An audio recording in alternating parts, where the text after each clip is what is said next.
queridos, que alegria é ter você conosco nessa noite para juntos nós cultuarmos, né?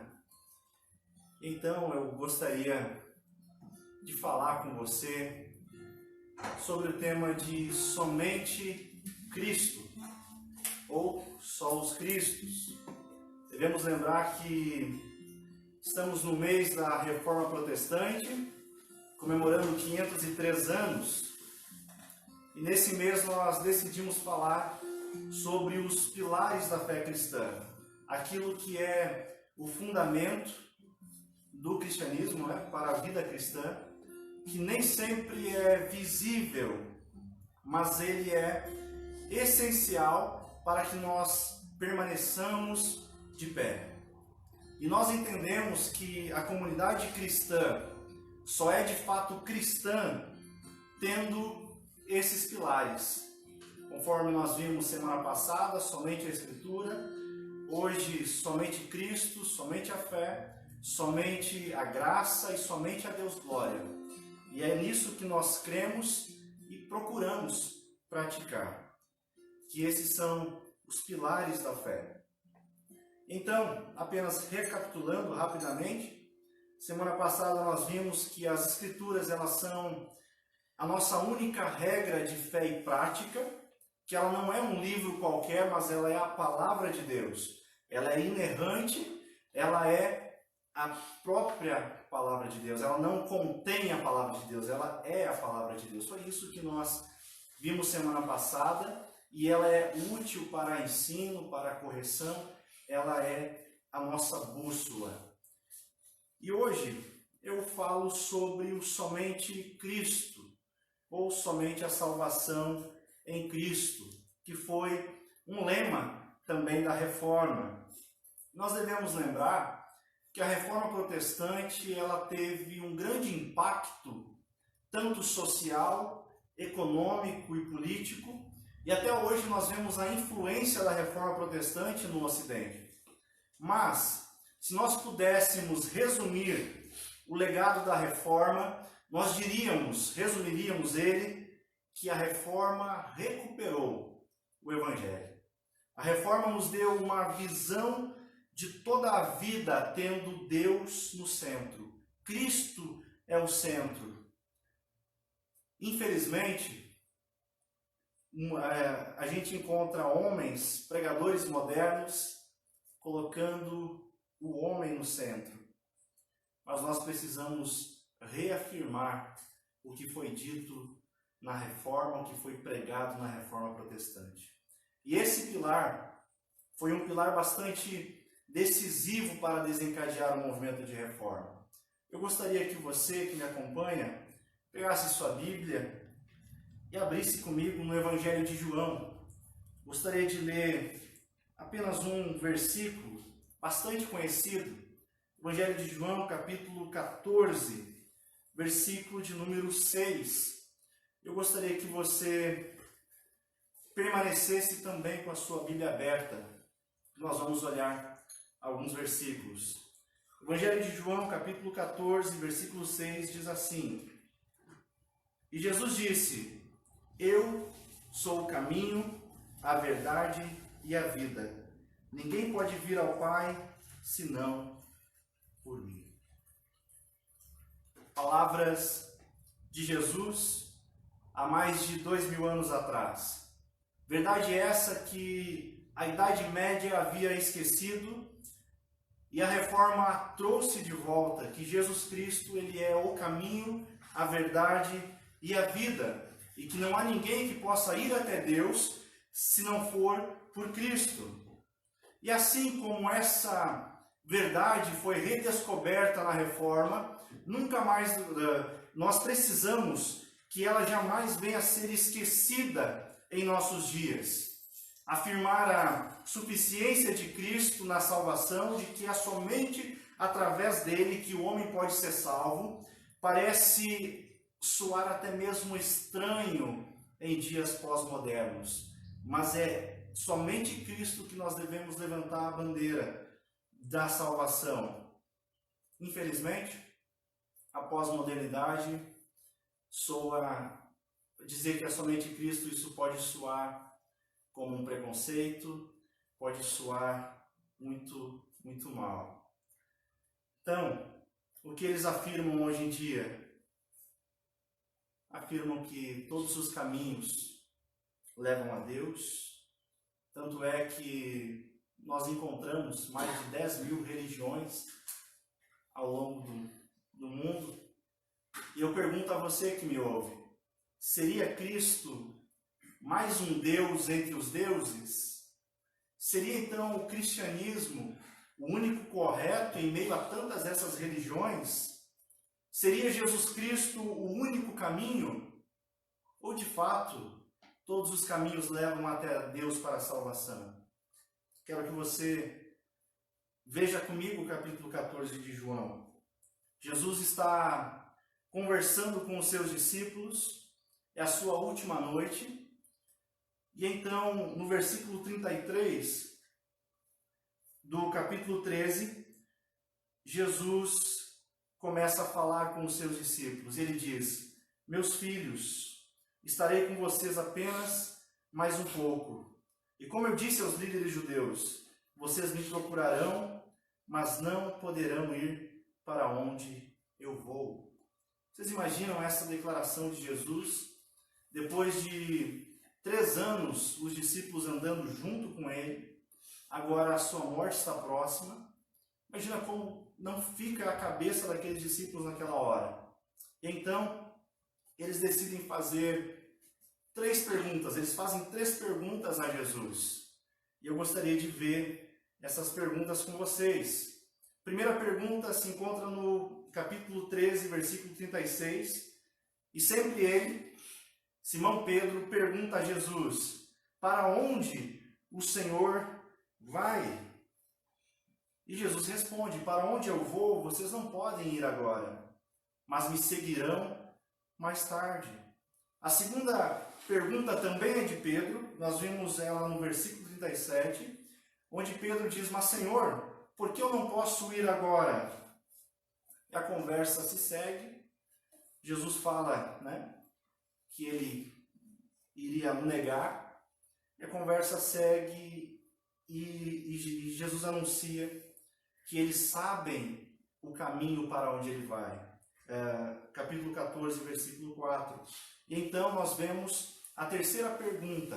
Tomé, para muitos, o incrédulo, faz uma pergunta a Jesus, capítulo 14, versículo 5, que diz: nós não saberemos para onde o Senhor vai.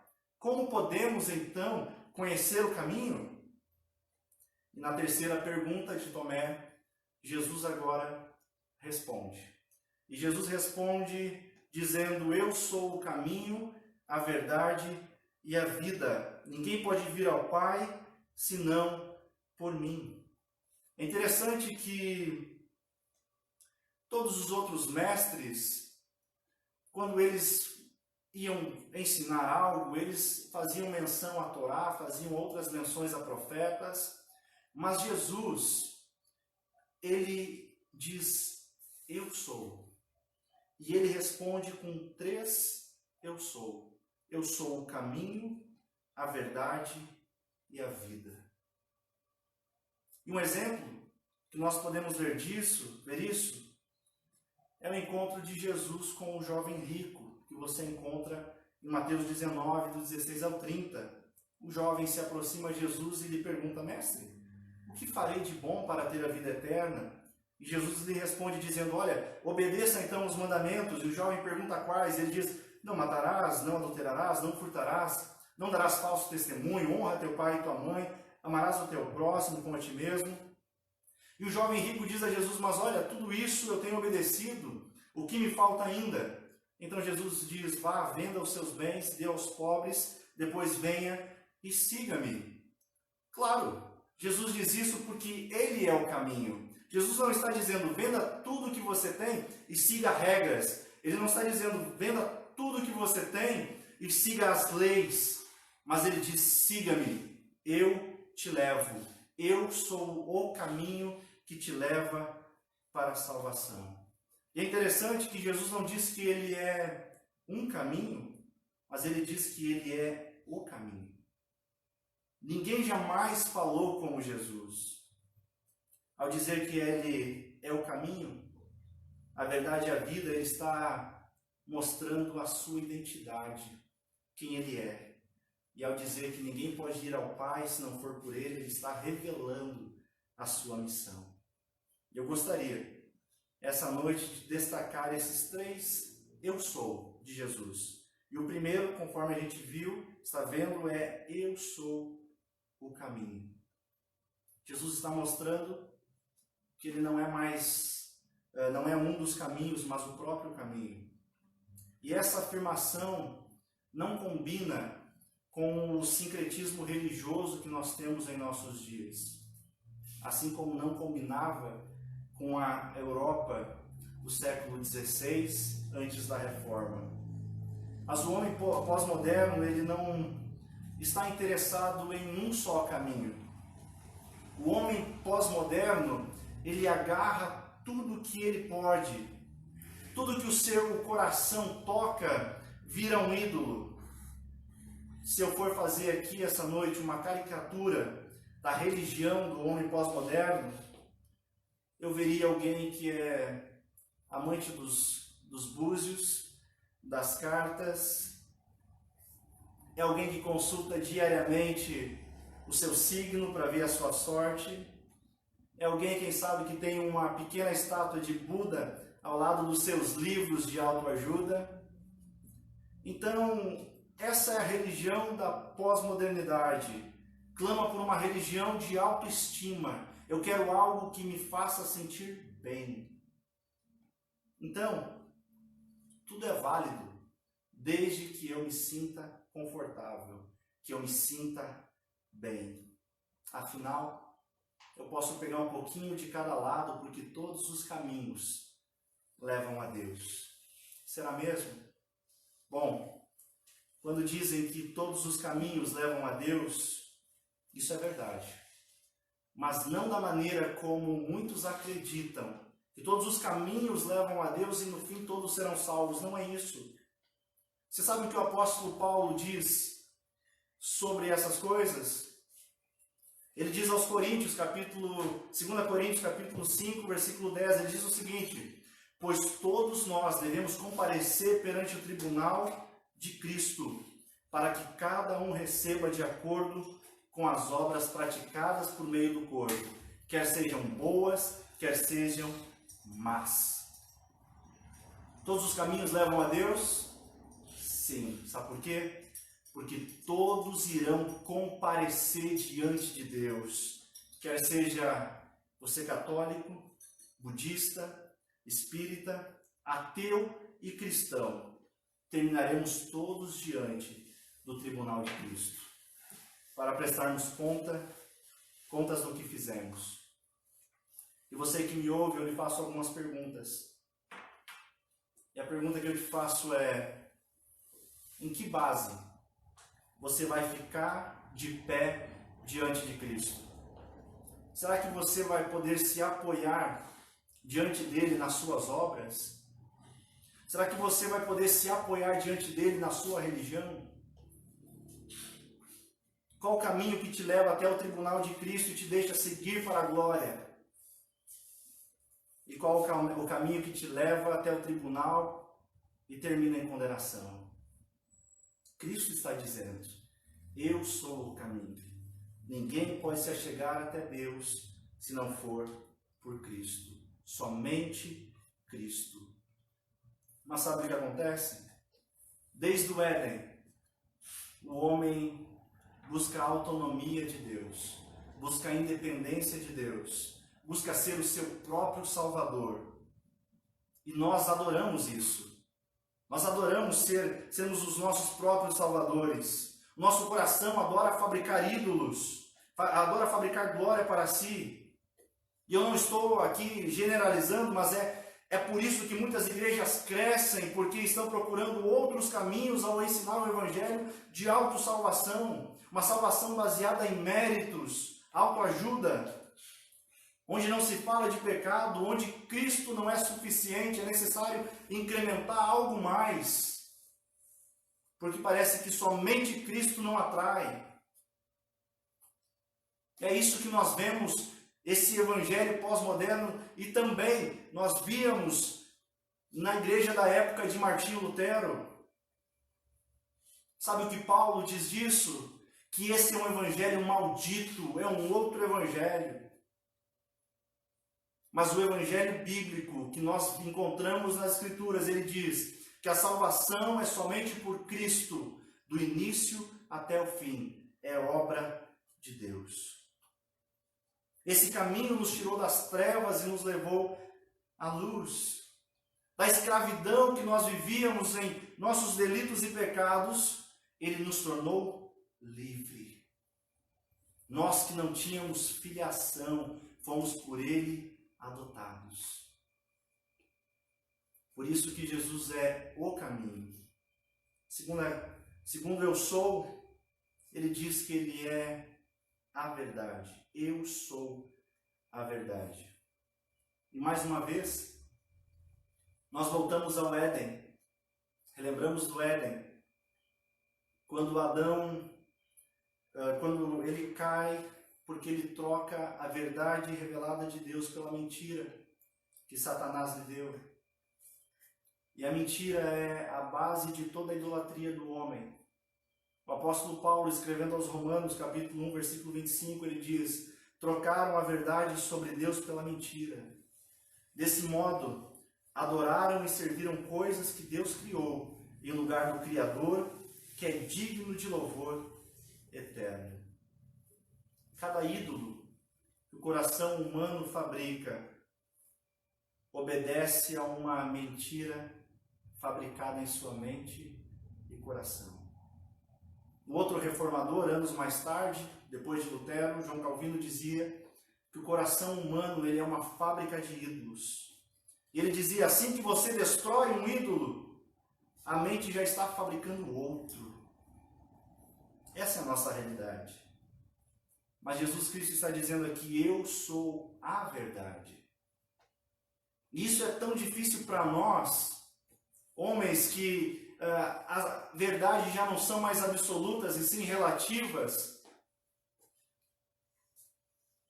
Mas quando nós vemos Jesus afirmando isso, que ele é a verdade, nós precisamos entender que Cristo, como diz Sproul, ele encarnou a verdade. Que ele não somente disse a verdade, mas que ele é a verdade. E que essa verdade nos permite focalizar em tudo que nós vemos. É impossível nós olharmos para Cristo e não termos uma cosmovisão de mundo cristã que louve ao Senhor. Quando Jesus diz que ele é a verdade, nós precisamos também viver a verdade. E é tão interessante que, imagina que você faz uma pergunta a alguém, e se essa pessoa lhe responde com verdade, essa resposta tem a ver com a pessoa de Cristo. É o próprio Agostinho que dizia que toda verdade é verdade de Deus. E se eu e você fizermos um compromisso com Cristo, então nós temos um compromisso com a verdade. Se eu quero me identificar com Cristo, eu preciso viver a verdade a todo tempo. Martinho Lutero dizia, a paz, se possível, mas a verdade a todo tempo. Infelizmente, a verdade parece ter sido definida em sentimentos. Bom, isso depende. Eu quero dizer para você que não. A verdade depende somente de Jesus. Custe o que custar. Mas acontece que quando o homem não conhece a Cristo, ele não tem a capacidade de compreender o que é de fato moral e imoral, o que é de fato verdade e mentira. Por isso que é necessário se conhecer a verdade, Cristo. E quando Cristo veio ao mundo, a verdade veio ao mundo. Quando Adão creu na mentira, ele perdeu o caminho, houve separação, ele perdeu a vida. pecado. E é por isso que Jesus está dizendo, olha, eu sou o caminho, a verdade e a vida que Adão não teve. Terceiro, eu sou, que Jesus responde, ele diz, eu sou a vida. Algo incrível que nós vemos na vida de Jesus é que ele nos dá a vida morrendo. E ele é o único que pode fazer isso. Cristo é o caminho que nós temos que seguir, a verdade que nós temos que crer e a vida que nós temos que viver. Cristo é a vida. E por fim ele diz, olha, ninguém pode ir ao Pai se não for por mim, se não for por Ele. Essa parece ser uma declaração pesada. É pesada porque constantemente nós queremos fazer obras para sermos salvos. Constantemente nossa mente até compreende somente Cristo, mas nós vivemos como se fosse necessário fazer algo para acrescentar a obra de Cristo. Você que me ouve, de 0 a 100, quanto você colaborou na sua salvação? Tem muitos lugares por aí dizendo que você colabora 50%. Você vai até uma parte e Cristo vem até o teu encontro. Isso não é bíblico. Sabe por quê? Porque as Escrituras nos dizem que eu e você estávamos em estado de morte espiritual. Você já viu um morto andar? Você já viu um morto poder fazer algo, ter vontade? Martinho Lutero falou bastante sobre isso no seu livro Nascido Escravo. E ele diz, olha, a salvação é somente por Cristo. E essa obra é inteiramente dele. Eu não colaborei em absolutamente nada na minha salvação. Aliás, se a salvação dependesse de 1% de mim, eu jamais seria salvo. Mas quando eu olho para a cruz de Cristo, eu vejo o trabalho completo, perfeito de Jesus Cristo. E essa verdade nós devemos lembrar todos os dias, que é somente Cristo. Mas então quer dizer que o cristianismo ele é uma religião exclusivista? Todas as outras religiões olham para Jesus e dizem, não, ele foi um bom mestre. Não, ele é um profeta. Não se desapegam dele. Mas nenhuma o tem como único Senhor e Salvador. Nenhuma. Somente Cristo é que pode salvar. Somente Cristo é que intercede por nós. Nem Maria, nem os apóstolos, nem os que já morreram podem interceder por nós. Somente Cristo. E ao declarar isso, a gente não vê em nenhuma outra religião declarações como essa. Para você ter ideia, Buda ensinou por cerca de 45 anos. Confúcio por 22 e o próprio Maomé mais ou menos nesse tempo. Ao todo dá cerca de 90 anos de ensino. E a gente não vê essas declarações. E Jesus ensina somente por 3 anos. Mas nenhum outro personagem da história impactou tanto as civilizações como Jesus fez em 3 anos de ensino. Para você ter ideia, Maomé teve inúmeras esposas e concubinas, enquanto que o Alcorão só permitia 4. Buda abandonou sua esposa e seu filho. Mas Cristo morreu sem pecado. Herodes achou inocência em Jesus. Sabe que um dos ladrões, ao lado de Jesus na cruz, disse? Ele não cometeu crime algum, ele não fez nada mal. O centurião, ao lado da cruz, disse: esse homem é inocente. verdadeiramente ele é o Filho de Deus. Ninguém pode o acusar de pecado. Ele foi pregado numa cruz, onde pagou o pecado dos homens, foi sepultado, ressuscitou ao terceiro dia, está sentado à destra de Deus Pai, de onde virá para julgar os vivos e mortos. Ou seja, ele tem toda a autoridade no céu e na terra, diferente de outros nomes. Esse é o Cristo que nós pregamos e cremos, que ele é o único caminho, a verdade e a vida. E não existe outro que pode te levar até a presença de Deus sem ele. A Reforma Protestante reafirmou a suficiência de Cristo, o somente Cristo. Que a morte de Cristo não foi apenas um sacrifício geral, onde nos possibilitou uma salvação, mas foi um sacrifício substitutivo, onde Jesus Cristo eficazmente salvou. Seu sangue não foi derramado em vão.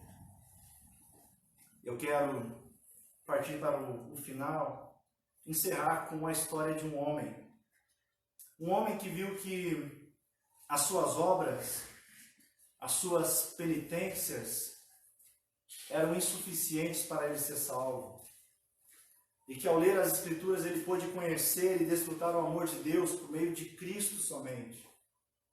Esse homem, seu desejo era ser advogado, mas até que um dia ele foi surpreendido por uma tempestade e ali ele faz uma promessa dizendo que se fosse salvo, então ele iria se tornar um monge. Então, já que ele deu a sua palavra, 2 semanas depois ele cumpriu o seu voto, obcecado pela culpa. Esse homem entra para o mosteiro e se torna um monge bastante dedicado. E ele mesmo falando diz, em um dos seus escritos diz, olha, eu segui as regras com tanta rigidez. Ele se submeteu a inúmeras penitências, ele jejuava por 3 dias e dormia sem cobertor no inverno, porque a sua consciência era de profunda pecaminosidade, pois ele via Deus somente como um juiz severo, um Deus pronto a acabar com quem não lhe agradasse. E esse homem vivia profundamente angustiado, e constantemente ele se perguntava, como eu posso encontrar um Deus misericordioso? Afinal, para ele Deus era compreendido como um ser terrível, que punia as pessoas em vida, as enviava ao purgatório e ao inferno após a morte. Essa imagem que esse homem tem de Deus, a ideia de um Deus castigador, que estava baseado em uma compreensão errada da justiça de Deus, de quem Deus era. Tanto é que a primeira missa que ele vai celebrar, ele diz que ficou totalmente aterrorizado. E ele diz, quem sou eu para que eleve os olhos ou levante as mãos para a majestade divina? Sou pó e cinzas, cheio de pecado, e estou falando com Deus vivo, eterno e verdadeiro. A compreensão errada da justiça de Deus marcou a vida desse homem por muito tempo. Ele procurou de inúmeras formas agradar a Deus e tornar-se justo pelas suas obras. Mas por mais que ele se esforçasse em orações, em meditações, nas penitências, ele percebia que não era o suficiente, que ele não conseguia fazer o suficiente para tirar aquela culpa. Diz ele que quanto mais ele procurava se aproximar de Deus, ele sentia Deus mais longe, ao ponto de dizer que não amava a Deus, pois ele via somente o juízo.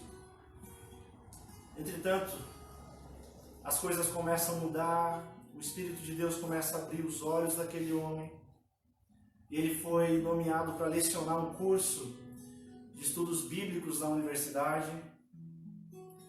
E ao meditar nas Escrituras, ao estudar as Escrituras, ele fica fascinado com as palavras de Cristo na cruz, dizendo: meu Deus, por que me abandonaste?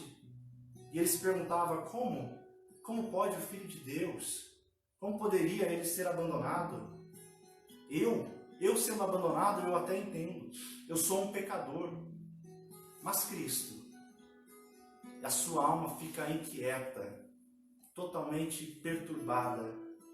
Até que em 1515, meditando na carta de Paulo aos Romanos, esse homem se depara com aquele texto maravilhoso que diz: o justo viverá pela fé. Aquele homem agora estava vendo com clareza que o ser humano só é salvo pela fé nos méritos de Cristo. Ou seja, que só a cruz pode remover o pecado do homem, só a cruz pode remover a culpa do homem e salvá-lo. Ele descobriu o amor de Deus. O amor de Deus que se revelou na vida, na morte e ressurreição de Jesus Cristo. A partir desse momento ele compreende que não precisava de mais nada. Aliás, ele não podia fazer nada para a sua justificação. Tudo já havia sido feito por Cristo. 2 anos mais tarde, esse homem vai fixar 95 teses na porta da igreja de Wittenberg. Esse homem, Martinho Lutero. Homem usado por Deus para reacender a chama do Evangelho em uma Europa que havia abandonado o Evangelho. Uma Europa escravizada pelas indulgências, pelo romanismo. E ele descobre que somente Cristo é suficiente e mais nada. Somente Cristo, então, é uma reação contra uma igreja que havia sido secularizada, onde os homens se colocavam em posição de mediação da graça e do perdão de Deus. Para você ser perdoado por Deus, você precisaria comprar o seu perdão. Você precisava passar por um desses grandes sacerdotes. E a reforma nada mais é do que uma volta às Escrituras, de que nós não temos mediadores a não ser Jesus Cristo e Ele somente. De que o homem é extremamente mau e corrompido pelo pecado e que ele não pode em nada colaborar na sua salvação. E que não há dinheiro algum que possa comprar um terreno no céu. Mas que a salvação é pela obra de Cristo e é dada gratuitamente. Portanto, as boas obras não salvam. Portanto, penitências não salvam. Mas o próprio Lutero dizia: olha, as boas obras não salvam, mas os seus vizinhos precisam delas. Mas a salvação, ela é dada exclusivamente por Cristo. Eu não sei o que você tem vivido. Quem sabe você tenha tido alguma experiência parecida com a de Lutero. Uma experiência onde não pôde ainda desfrutar graciosamente do amor de Deus, porque você se culpa pelos seus pecados e tenta fazer de tudo para agradar a Deus. Eu quero dizer que a condenação dos seus pecados, pelos seus pecados, foi derramada em Cristo Jesus. Viver uma vida que não é baseada na suficiência de Cristo é viver uma vida de inconstância. Uma vida de estar colocando toda hora Cristo e mais alguma coisa. É fazer uma religião da forma como queremos. Eu quero te dizer que o sangue de Cristo nos purifica de todo o pecado. E os seus pecados, eles são jogados no mar de esquecimento, pelo qual ele não se lembra mais. Alegre-se em Cristo, somente Cristo, porque a sua salvação não está na sua mão.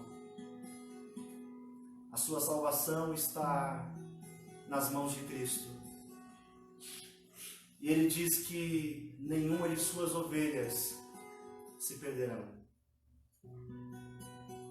E ao dizer que somente Cristo pode salvar, eu estou declarando que eu sou insuficiente e que eu não posso salvar a mim mesmo. Só há um Salvador, Jesus Cristo. Todos os outros morreram, todos os outros nunca afirmaram o que Jesus afirmou. Mas o próprio Jesus Cristo, ele mostra que ele é o caminho, a verdade e a vida. Somente Cristo. Agarre-se nessa verdade. Não tem outro. Não tem ninguém mais que pode agradar a Deus pelas suas obras. Somente Cristo satisfez a justiça de Deus. E é nisso que nós cremos. Nenhum outro. Não se agarre em amuletos, como dizia Lutero. Não se agarre em técnicas pragmáticas. Não se agarre naquilo que parece dar certo. Você não precisa disso. Você tem a Cristo e Cristo somente é suficiente para absolutamente tudo. Ok? Quero convidar você para a gente orar. Senhor, nós te agradecemos porque o Senhor enviou o seu Filho para cumprir a sua missão, para mostrar quem o Senhor é. Nós entendemos, nós vemos nas Escrituras que somente o Senhor que é poderoso para a salvação, que é somente o Senhor quem salva. Faz com que vivamos uma vida descansando em Ti. Descansando em Ti porque a nossa salvação está em Ti, não está em nossas mãos. Não nos deixa preocupados achando que poderemos perdê-la, mas nós sabemos que o Senhor é quem nos faz perseverar. Que o Senhor nos dê ânimo e força pelo caminho. E mesmo que venhamos a desanimar, nós possamos olhar para a sua cruz e ver que ali o Senhor pagou pelos nossos pecados, mas que também o Senhor não está mais ali, mas que o Senhor está vivo. O Senhor tem todo o poder, tem toda a autoridade nos céus e na terra. E é perante o Senhor, com a sua justiça, que nós iremos nos apresentar diante de Deus. Nós sabemos que qualquer outro nome não poderá nos livrar da condenação, mas somente com o seu nome, somente com Cristo é que nós iremos e nos achegaremos até Deus, limpos, purificados de todo o pecado.